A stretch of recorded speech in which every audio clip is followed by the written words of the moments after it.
the next conference, inalis na ng PBA yung height limit, you're still gonna go with Ronde Hollis Jefferson? Yeah, right now, that's our choice because we can't find a really good 6'10", 6'11" guy.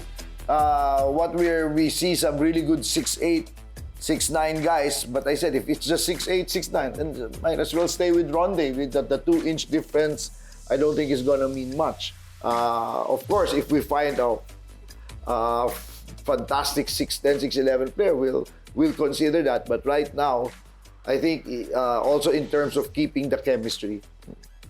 If not Ronde, if not lang, Dwight Howard made a lot of viral moments when he said, "Come on, PBA, give me a chance to play." How about a player like that? Is there anybody in mind na dating NBA player who you would like to try? By the name of DeMarcus Cousins. Wow. If we can afford him, why not? Wow. But apparently we cannot afford DeMarcus or Dwight or any of these guys. Wow, that would be crazy having a big name like that in the PBA, Coach. Coach, your Wikipedia page says that you coached Ateneo 1990 to 1992. Is this the Blue Eagles or the Blue Eaglets? Seniors, Blue Eagles. Okay. I was the juniors coach in 85, 86. Okay. We won the championship with Danny Francisco, that group. And then 1991, 92, this was after the back-to-back championship of my brother, Chot Reyes, and sila Sep Canlas and Jet Nieto. These were the down years. Ateneo basketball is cyclical. So when I was playing, we were the down years. And then came the Chot Reyes era, was the up years. Then after that, it was down again.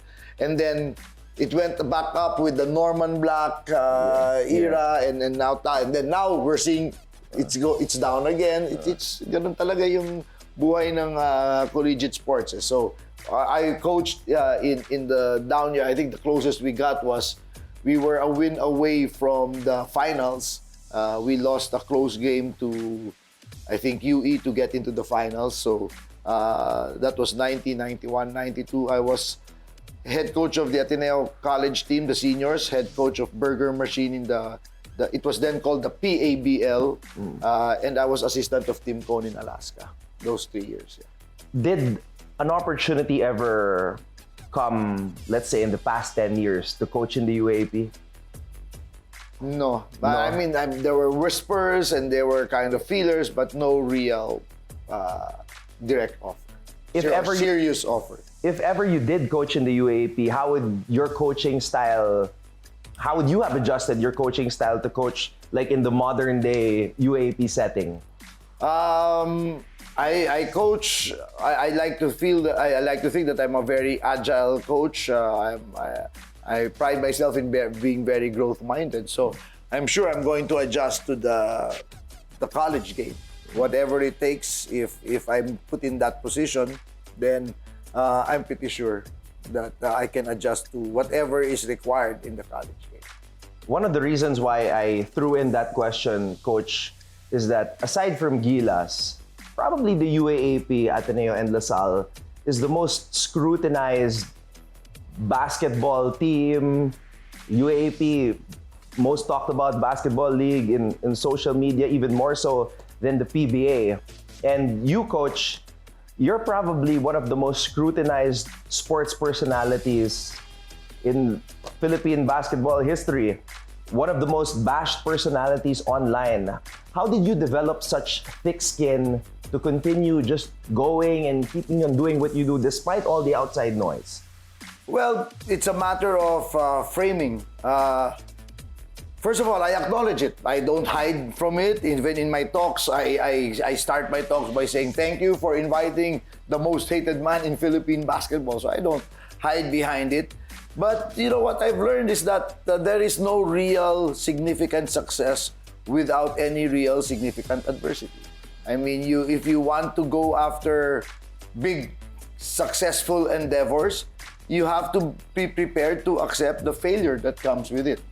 Unfortunately, here in our local basketball scene, that failure comes with a lot of online bashing. But number one, it doesn't bother me because I don't read it. I'm not on Facebook. I'm not on X. I keep my Instagram account just because of my business, my speaking business, and I'm on LinkedIn. That's it. So you can say everything you want. I'm sorry. It doesn't bother me. It doesn't hurt me. But number two, even when people say, oh, coach, sinabi ni ganito, sinabi ganyan, sabi niya, well, I don't care because those people don't matter in my life. I have learned long before to listen only to the people that matter. So those people that they can say what they want, it really doesn't affect me. Unfortunately, it affects some of the other members of my family and my circle. But, you know, I think we've long gone past that because where I am right now and everything that, well, we've achieved some success now on the basketball side, but my business is doing very well. My executive coaching business in Coachcom, our salon, the business with me and my wife, Tony and Guy, we just won Globe International Salon of the Year award. Congratulations. Yeah, so that's going very well. Can't complain about my family life. I love my time with my apos, with my 3 grandchildren. So I think all of the negativity and adversity were part of the process of getting to where I am at this point. And finally, my thinking really is, I'm really, how do you call it? I really feel a little sense of pity for those bashers. Because can you imagine a life where you wake up and you want to bash somebody? Anong klaseng buhay yun, di ba? And what is your legacy if you live this life? What is your legacy? Oh, here lies basher. So, what a pity, right? I mean, I saw my only message to them is get a life. You know, get a life. I don't see any real successful person who bashes others below them. Think about it. Have you encountered any real successful person who has the habit of bashing people underneath them, right? Or even on top of them? Wala. So for me, doesn't bother me. Coach, your last Instagram post, it was with your grandkids, Coach Josh. The caption read, "The trophy is much appreciated, but we treasure the rewards that matter most." You kind of answered what I wanted to ask, but could you expound on that last IG post? Because of my age, with all of my experience, positive and negative, I have come to realize to really appreciate what matters most. And for me, what matters most is this, to be able to, like today, I practice, I engage in a daily practice of gratitude. And like to this morning, when I walk outside at 6 in the morning, 6:15, 6:30, I also encounter those who are coming to work. And it's a reminder for me. I'm very grateful that I can wake up in the morning and have my leisurely exercise walk, get the sun, and you know, while the others are coming to work. Me, I have the opportunity to use my walks as I exercise, while the others are using the walks to get to work or to make a living. So I'm very grateful for that. That's for me that is what matters now at this stage in my life. To be able to spend time with my grandchildren, to watch my kids being very successful, and more importantly, being happy doing what they're doing right now. All of my 4 kids, knock on wood, I'm really very happy that they are happily doing what it is they love. And that's it. I love the fact that we won because not for me, but really for my players. But in the end, I love to have myself my quiet glass of Malbec at the end of the day.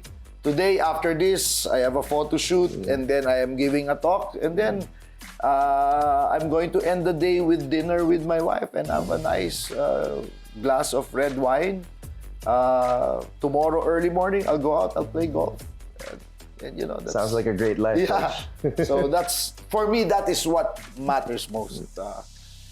To be able to do those things and still live my purpose. And my purpose has always been to help develop the next generation of Filipino leaders. So everything that I do, coaching basketball, I am impacting other people, hopefully developing leaders. Whether it's a Jason Castro or a Kelly Williams or a Ray Batang, Calvin Oftana, Roger Pogoy, developing them to be leaders and to be better fathers and men and husbands at the same time. Or the executives that I work with, that I coach. So that gives me a strong sense of fulfillment that what I am doing is providing value to others. So, Coach, your podcast, Coaching Chronicles, the men and women in the arena. Who is your dream guest for that podcast? Anybody in the world? Manuel V. Pangilinan. I have to get MVP on my podcast, and wow, I'd love to be able to have Pat Riley as a guest. Oh, Any of those coaching grades that I mentioned. Hopefully, we can get Spo. I'd love to get Jimmy Alapag because right now it's not as simple. Now you have to go through the Sacramento Kings organization, so it's not as simple. Hey, Jim, come in. So hopefully we can get that opportunity. Coach, for my last question, Theodore Roosevelt, the man in the arena speech. I did my reading on this because you have it on the background of your YouTube channel. That speech was delivered April 23, 1910. More than a century ago. More than a century ago. So why does that quote, the speech, resonate so much with you? Because like the man in the speech, I've been bloodied, covered in dust and sweat, and jeered no end by the spectators. So I relate very much to what Theodore Roosevelt was talking about. That we'd much rather, and I think this goes with all of us, whether in Gilas or athletes or whatever, national athletes, the Filipino athlete especially, where so much is expected of us, but the reality is we receive very little support, right? And then when we do fail, here comes all of the spectators, you know. But still, we would rather have dared and failed greatly rather than just stay on the sidelines.